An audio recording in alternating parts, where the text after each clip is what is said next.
So আজকে আমাদের আমাদের 6টায় ট্রেন আছে বিকেলে, আর এটা হচ্ছে কমন রুম। প্রথম দিন আমি দেখিয়েছিলাম, এখানে যে যতক্ষণ খুশি থাকতে পারবে। তো সবাই ল্যাদ খেয়ে শুয়ে পড়েছিল।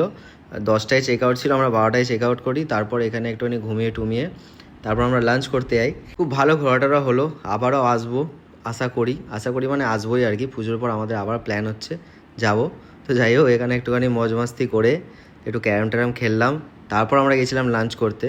তো লাঞ্চে আজকে আমরা ফ্রায়েড রাইস আর চিলি চিকেন নিয়েছিলাম প্রথম দিনের মতো। তো আজকে অতটা টেস্টটা ভালো ছিল না। তারপর এটা কী স্যালাড নিয়েছিলাম আমি জানি না, চিকেন স্যালাড আই থিঙ্ক, জানি না কী স্যালাড এটা। তারপর কেনাকাটি করলাম, কেনাকাটি করে তারপর আমরা রুম থেকে বেরিয়ে গেছিলাম প্রায় 4টে 4:30 নাগাদ আমরা বেরিয়েছিলাম।